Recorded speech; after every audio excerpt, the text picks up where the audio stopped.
Anda kembali menyaksikan Inside Politics with Diana Valencia. Di segmen ini saya tidak akan sendiri, ada 3 panelis yang sudah hadir di Studio 2 CNN Indonesia. Kita sapa terlebih dahulu. Ada Bang Adi Prey, Direktur Eksekutif Parameter Politik Indonesia. Selamat malam Bang Adi Prey. Selamat malam Diana. Dan ada juga yang siap mengkritisi rasanya ini, sudah bawa catatan mungkin soal koperasi, ada Direktur Next Policy Yusuf Wibisono. Selamat malam Mas Yusuf. Malam Mbak Diana. Dan tentu juga ada Presiden Mahasiswa BEM KM IPB Muhammad Afif Fahreza. Selamat malam Afif. Selamat malam Mbak. Wah ini sudah lengkap jajaran panelisnya Bang Ferry saya hadirkan untuk Anda khusus. Ada dari sisi politik, ada dari sisi koperasinya, ada juga dari adik-adik mahasiswa. Ya. Adik mahasiswa, hanya satu soalnya. Oke, saya mau langsung lempar mungkin ke Mas Yusuf terlebih dahulu yang saya mau Anda mengkritisi satu hal soal Koperasi Desa Merah Putih yang sudah launching di 21 Juli kemarin. Apa yang seharusnya dilakukan pemerintah soal menjaga sustainability dari program prioritas Presiden Prabowo ini? Saya izin 2 Mbak ya. Boleh, silakan. Nomor 1. Boleh. Yang pertama ini menurut kita ya, ini kita tentu sangat mengapresiasi ya inisiatif dari Presiden Prabowo bahwa koperasi ini kan salah satu amanat konstitusi ya. Jadi ini tentu sebuah kebijakan yang didasari oleh hal yang sifatnya ideologis ya, berdasarkan konstitusi. Namun kita melihat ada permasalahan terbesar adalah kebijakan ini sangat top down gitu.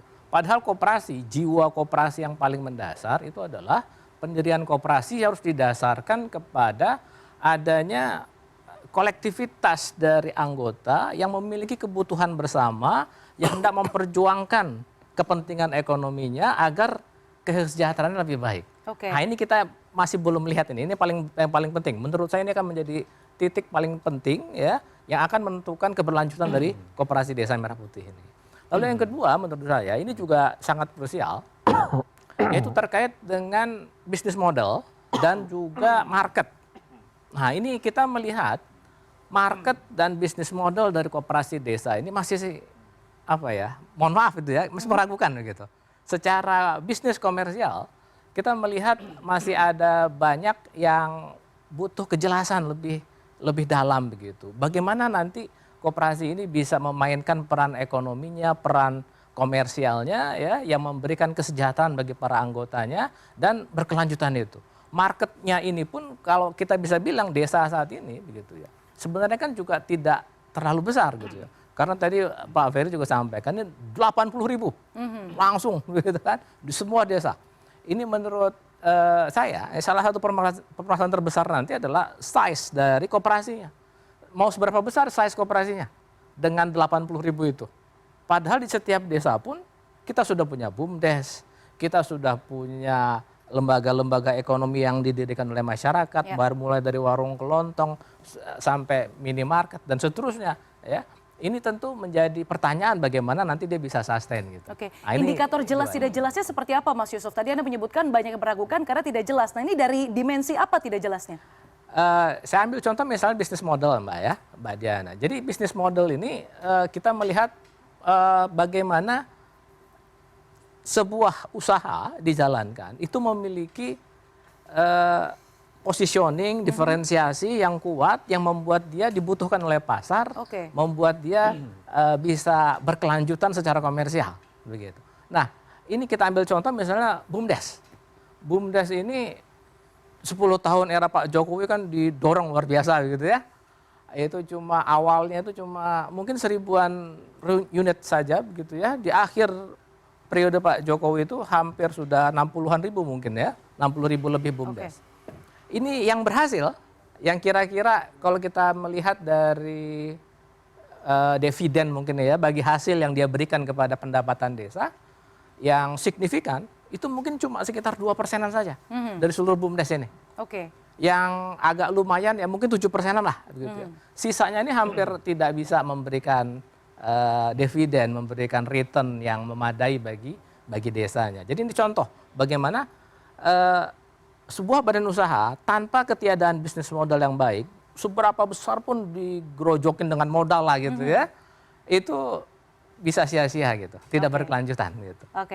Baik, ini Pak Menteri, Pak Wakil Menteri, Saya koreksi, ditahan dulu. Nah, saya mau ke Bang Adi Praetno dulu. Bang Adi Praetno, kalau tadi sudah ibarat kata dilucuti dari segi program kerjanya Pak Wamen, begitu dari segi koperasi. Saya mau Anda melihat Pak Wamen ini dari segi aktivis di panggung politik. Ada bedanya nggak Anda melihat bahwa orang-orang yang dulu kerap menyuarakan kepentingan masyarakat di jalanan, kemudian ketika ditarik masuk ke pemerintahan, apakah punya partisipasi atau kontribusi yang berbeda? Termasuk mungkin dari Pak Wamen. Silakan Bang Adi. Ya kalau mau jujur sebenarnya Koperasi Desa Merah Putih ini kan style-style dari kelompok-kelompok aktivis. Ya.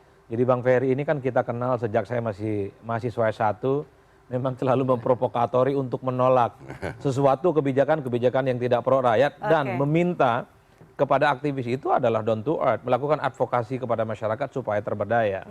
Terutama untuk bagaimana pemerintah itu mengeluarkan program-program populis.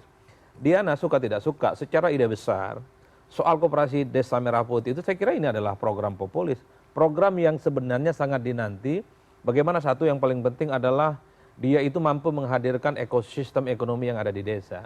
Kita tahu bahwa selama ini desa itu tidak pernah kok diperhatikan oleh pemerintah. Jadi bagi saya dalam banyak hal, terlepas dari catatan, kontroversi, kemudian gonjang-ganjing, saya ingin mengatakan, kalau Koperasi Desa Merah Putih ini firm, fix, dia itu sesuai dengan portofolio awal, misalnya untuk menghindari dan menghilangkan praktek-praktek rentenir, menghilangkan praktik-praktik yang selama ini di bawah nyuncakan rakyat. Saya kira ini mantap, Bang. Yang menjadi PR besar sebenarnya bagi Bang Ferry, yang bermodalkan aktivis, pasti tahu persis bagaimana persoalan hidup yang dihadapi oleh rakyat. Kan segmen yang paling dekat dengan Kopdes itu adalah petani. Betul. Itu yang paling dekat. Saya kebetulan sejak lahir, kelas 1 SD sudah jadi petani. Bahkan sampai hari ini juga jadi petani. Jadi kalau ada agak libur-libur panjang 3 hari 4 hari pulang kampung, lihat sawah. Dan saya ingin katakan Bang Ferry, dari dulu hingga sekarang sudah ganti presiden, ganti gubernur, bupati dan wali kota, petani begitu-begitu saja hidupnya. Tentu harapan terbesarnya Kopdes Merah Putih ini adalah oase sebenarnya. Bagaimana petani yang selama ini tidak pernah diperhatikan, itu kemudian dia terberdaya, ekosistem ekonominya muncul, dan mereka tak lagi kesulitan untuk memperjuangkan kehidupannya. Petani itu simpel kok. Kalau mau panen, setidaknya harus ada kepastian hasil panennya ada yang menjamin, dibeli. Syukur kalau kemudian harganya di atas rata-rata dan menguntungkan. Biasanya petani itu kalau sudah menghadapi musim panen agak gelap gulita. Harga pasar itu dibeli oleh tengkolak. Biasanya harga beras itu kalau dia sekintal sejuta, 700 pun dijual karena butuh duit. Dan itu tidak sesuai dengan harga pasar. Yang paling penting juga biasanya kalau memulai tanaman-tanaman baru, pupuknya susah. Sekalinya ada pupuk biasanya mahal, Bang Ferry.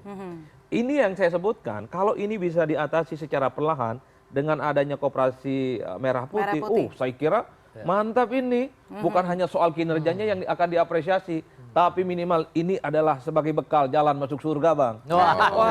Kalau ada keberpihakan, ini bisa jadi masuk ini barang ya. Kan tantangan terbesarnya adalah bagaimana pada level teknis dan implementasi. Apakah ide-ide besar, apakah ide-ide yang sangat idealis untuk pro rakyat ini bisa kemudian dijelaskan secara signifikan? Kenapa ada pandangan skeptis dari kalangan banyak pengamat peneliti seperti misalnya Bang Yusuf tadi? Sederhana, karena sudah banyak bisnis model, upaya-upaya untuk menjadikan desa sebagai ekosistem kehidupan itu kan tidak terbukti. Dulu di zaman saya masih awal-awal hidup ada KUT namanya, kredit usaha tani, gagal itu barang. BUMDes juga dianggap tidak maksimal. Bahkan persoalan KUR, kredit usaha rakyat juga itu dianggap tidak menyelesaikan persoalan apapun. Saya kira di antara begitu banyak persoalan yang muncul selama ini dilakukan oleh presiden-presiden sebelumnya, itu mesti dijadikan sebagai catatan supaya Kopdes Merah Putih itu tidak seperti yang sebelum-sebelumnya, Bang. Dan yang paling penting setelah ini ada pengumuman 80.000 koperasi desa Merah Putih di seluruh Indonesia, di seluruh desa, saya sebenarnya membayangkan ada semacam pilot project dulu. Desa-desa tertentu yang layak dijadikan percontohan. Ini kan untuk mengantisipasi supaya koperasi-koperasi yang ini akan muncul untuk dihindari dari kegagalan. Kan itu yang kemudian tidak kita inginkan. Kalau ada pilot project misalnya di Madura 1, di Kalimantan 1, Sulawesi 1, hitung dalam 6 bulan kalau sukses, jadi ini barang. Jadi bisa serentak dilakukan di seluruh Indonesia. Ini tentu untuk mengantisipasi supaya dana yang dimiliki oleh negara yang akan dijadikan sebagai guidance nanti di Koperasi Merah Putih, itu tentu peruntukannya untuk kepentingan bangsa dan negara. Kan itu saja sebenarnya yang kita inginkan, Diana. Oke. Berarti ini Koperasi Desa Merah Putih ini bisa bekal abang masuk surga nih kata Bang Adi Pray ini ya. Oke, tapi sebelum Bang Ferry jawab lagi, saya mau langsung ke salah satu panelis, Afif. Nah ini Afif melihatnya seperti apa dari segi anak muda, kemudian ada banyak program kerja sebenarnya Presiden Prabowo begitu ya dalam kurun waktu 10 bulan, ada sekolah rakyat, ada Koperasi Desa Merah Putih, salah satunya mungkin Kopdes ini yang paling dekat dengan para petani begitu ya, yang dekat dengan rakyat yang sehari-hari begitu. Bagaimana anak muda melihat program kerja ini begitu? Oke. Baik Mbak Diana, sebetulnya ketika kita berbicara soal koperasi, berarti kan ada fundamental di koperasi itu tadi. Di mana di fundamentalnya itu adalah gotong royong dan solidaritas. Kita melihat Koperasi Merah Putih hari ini itu terlalu top ke down, bukan bottom up seperti yang sudah disampaikan tadi. Dan ini bakal memunculkan kontroversi-kontroversi yang nantinya seperti intervensi langsung ke orang-orang yang ada di desa tersebut. Apalagi kita tidak tahu hari ini komperannya di mana pegawai yang akan mengisi ruang-ruang di Koperasi Merah Putih tersebut. Seberapa banyak wanitanya, seberapa banyak pekerja laki-lakinya. Tapi memang ketika berbicara soal koperasi desa dan desa itu sendiri, kami sangat setuju. Apalagi di Institut Pertanian Bogor itu sendiri, kami memaknainya desa adalah satu-satunya tempat di mana perekonomian itu akan bisa didorong lebih masif lagi. Apalagi dengan jumlah desa hari ini sekitar 75.525 desa. Dan hari ini IPB sudah melakukan hal tersebut. Dan dari semua hal yang ada, di IPB itu sudah menyentuh 8.000 desa. Yang bisa dibilang hampir 8% dari jumlah 100% desa yang ada di Indonesia hari ini. Dan juga ada program yang namanya itu One Village One CEO. Yang tadinya di Koperasi Merah Putih itu sendiri, kita memandangnya by system, by blueprint. Yang memang sudah diinstruksikan oleh Presiden di nomor 9 tahun 2025. Tapi di One Village One CEO, kita melihat ekosistem dan superioritas dari satu wilayah desa itu. Kita kembangkan dari apa yang memang diinginkan oleh masyarakat dari desa-desa tersebut. Tidak sebagaimana blueprint yang disesuaikan oleh sistem dari Koperasi Merah Putih itu sendiri. Berarti soal implementasinya, kemudian bagaimana SDM yang mengisi begitu ya? Betul. Oke, Bang Ferry silakan jawab Bang. Ini ada beberapa masukan, kemudian juga ada beberapa kritik, keraguan begitu bahwa apakah memang Koperasi Desa Merah Putih ini bisa sustainable, bisa diisi dengan tenaga kerja yang mumpuni begitu, terlebih cukup singkat begitu ya, dalam kurun waktu singkat ada 80.000 desa. Tadi Bang Adi Pray menyebut apakah ini sudah ada uji cobanya di desa-desa tertentu? Silakan Bang Ferry. Pertama menurut saya top down-nya ini dari gagasan Presiden, keluar instrumen Inpres dan Kepresnya, itu top down. Kenapa harus top down? Karena ada intervensi pemerintah. Oke. Karena kalau tidak ada intervensi pemerintah, nunggu masyarakat punya kesadaran bentuk koperasi juga perlu Waktu yang lebih lama. Pendekatannya itu kita sebut namanya pendekatan kultural. Kalau intervensi pemerintah itu perubahannya struktural. Jadi yang kedua dari sisi ada iuran pokok wajib sukarela. Kalau mengandalkan masyarakat ngumpulin uang dulu sampai terbentuk akumulasi modalnya kan butuh waktu yang tidak semua masyarakat punya kemampuan uang. Oleh karena itu negara intervensi mengalihkan uang yang ada di bank himbara, bank daerah dan segala macam untuk dikucurkan ke daerah. Bantu itu sekarang koperasi, bantu itu warga masyarakat desa supaya permodalannya itu bisa terbantu dari kemampuan yang dimiliki oleh pemerintah pusat. Tapi proses pembentukannya itu tetap bottom up. Jadi ada namanya musyawarah desa khusus, Pak, yang kemudian kita memang harus tetap menerapkan prinsip-prinsip yang sesuai dengan prinsip koperasi, demokratis, gotong royong, dan juga mengutamakan unsur-unsur dari masyarakat. Jadi bahkan kepala desa pun kita kurangi hegemoninya dan kita tempatkan hanya jadi pengawas di koperasi desa ini. Tapi proses pembentukannya melalui musyawarah desa. Jadi unsur-unsur utama yang terbaik yang ada di masyarakat terlibat dalam proses pembentukan itu. Dan cepat karena dilakukan dari mulai keluar Inpres sampai Juli terbentuk 80 ribuan koperasi desa itu cepat karena bekerjanya kompak. Ada melibatkan 18 kementerian lembaga. Saya pikir ini juga sebuah kerja koordinatif yang pertama kali melibatkan banyak sekali kementerian lembaga dan bekerja sama dengan pemerintah daerah mulai di tingkat provinsi, kabupaten kota bahkan sampai desa. Dan kegiatan dinamika koperasi desa dalam proses musyawarah desa itu musyawarah loh, ini bisa dicek tuh proses musyawarahnya terjadi di desa-desa. Jadi artinya tetap bottom up. Jadi ini adalah hybrid nih, kombinasi antara top down dan bottom up. Tapi sekali lagi top down tuh boleh karena negara memang mau intervensi. Karena kalau membiarkan masyarakat desa itu membangun, punya kesadaran, terus kemudian punya modal, kan nggak mungkin. Justru tugas dari negara, pemerintah adalah untuk memastikan itu bisa terbentuk koperasinya itu dan punya modal. Makanya keluar sekarang peraturan Menteri Keuangan yang memungkinkan sekarang bank-bank himbara juga memberikan fasilitas pembiayaan bagi setiap koperasi desa itu. Masing-masing 3 miliar dan kemudian punya tenor untuk modal operasional 6 tahun, untuk investasi 10 tahun, kemudian ada grace periodnya 6 sampai 8 bulan untuk meringankan kegiatan dari koperasi desa itu. Dan yang berikutnya adalah soal model bisnis. Model bisnis ini yang mandatori. Kenapa mandatori? Presiden ingin ada simpan pinjam di desa-desa ini. Karena memang kita harus buat alternatif di masyarakat supaya mereka punya pilihan. Sebab kalau nggak punya pilihan, mereka akan terjebak ke praktek rentenir lagi, praktek tengkulak lagi, pinjol lagi gitu. Meskipun fatwa MUI menetapkan pinjol haram, tapi ya kalau masyarakat, pemerintah nggak nyediain alternatif di lapangan ya gimana? Nah, tugasnya negara adalah menyiapkan alternatif itu. Makanya ada mandatori. Salah satu kegiatan dari koperasi desa itu adalah simpan pinjam, adalah untuk menghilangkan itu. Yang kedua, punya gerai, toko, agar memutus mata rantai distribusi yang berkepanjangan.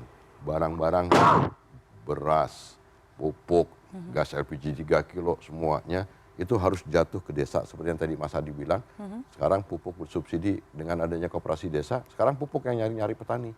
Kalau kemarin kan petani nyari-nyari pupuknya mending ada di desa, nggak ada.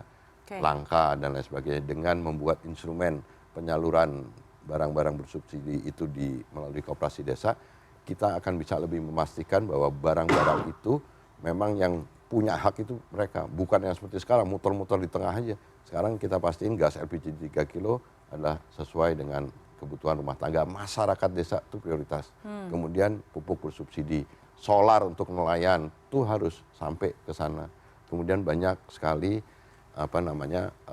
gerai yang akan menjual kebutuhan pokok dan lain sebagainya. Kemudian yang ketiga, apotek dan klinik desa itu mandatori yang kita minta kegiatan koperasi desa itu. Kenapa obat? Karena obat itu makin ke bawah, ke desa makin mahal. Dan kita harus memastikan harga obat itu sampai ke desa lebih murah, terjangkau. Saya hari ini baru selesai rapat dengan Kementerian Kesehatan dengan seluruh industri farmasi, baik yang milik BUMN maupun swasta. Saya minta supaya harga obat di desa itu lebih murah dibandingkan harga retail modern. Dan supaya masyarakat desa bisa menjangkau. Kedua, klinik. Nah, klinik ini bisa untuk mendukung keberadaan puskesmas karena pelayanan kesehatan masyarakat di desa itu relatif kurang. Nah, dengan kegiatan klinik di desa oleh koperasi desa ini akan memastikan bahwa pelayanan kesehatan itu akan sampai ke desa-desa. Dan BPJS Kesehatan pun juga akan bisa mengakomodir kebutuhan pelayanan kesehatan masyarakat, baik obat dan vaskes, itu kepada orang-orang desa. Nah, ini hal-hal yang seperti ini kan harus perlu instrumen. Kemudian ada gudang. Gudang itu adalah juga menjadi tempat untuk menjadikan kegiatan koperasi desa ini bisa jadi off-taker hasil produk masyarakat desa. Apakah hasil tanaman pangan, hortikultura, perkebunan, perikanan, dan lain sebagainya, termasuk kerajinan dan kuliner. Nah, itu yang mandatori. Jadi tugas koperasi desa itu ada yang pertama menjual produk-produk ke masyarakat desa dengan harga yang lebih murah dan memutus mata rantai distribusi yang berkepanjangan. Fungsi yang kedua adalah menyalurkan program-program dari pemerintah pusat, bantuan-bantuan. Yang ketiga, yang penting itu adalah off-taker tadi. Karena disinilah sebenarnya yang tadi disampaikan oleh Mas Adi, bahwa hasil produk pertanian, misalkan kalau itu petani, gabah kering panen mereka petani itu bisa ditampung oleh koperasi desa, kemudian dilengkapi nanti dengan dryer, karena memang masa dari dulu petani ya jemurnya di bawah itu, sekarang ya harus dilengkapi dengan dryer. Nah, siapa yang mikirin harus bikin dryer? Orang sekarang kalau diserahkan kepada mekanisme pasar bebas, sekarang ada aksi borong membeli gabah kering panen petani dalam skala besar dalam harga yang murah kok. Nah, harus ada dryernya supaya petani punya posisi tawar. Kalau di hortikultura, buah-buahan dan sayuran itu harus ada kontrol storage, atmosfer, kontrol atmosfer storage. Jadi yang ngatur suhu di perikanan, nelayan itu harus ada cold storage. Ini alat-alat yang diperlukan bagi masyarakat yang nanti Kopdes pada fase berikutnya nanti setelah berkembang nanti kita akan lengkapi itu. Jadi sekarang memang tahapnya baru pembentukan, Mas. Tapi hari ini baru kita udah persiapan operasional. Jadi memang agak kualitatif nih ketika masuk ke tahap operasional. Saya setuju, Mas, masukannya bahwa memang bisnis modelnya ini akan menjadi penting.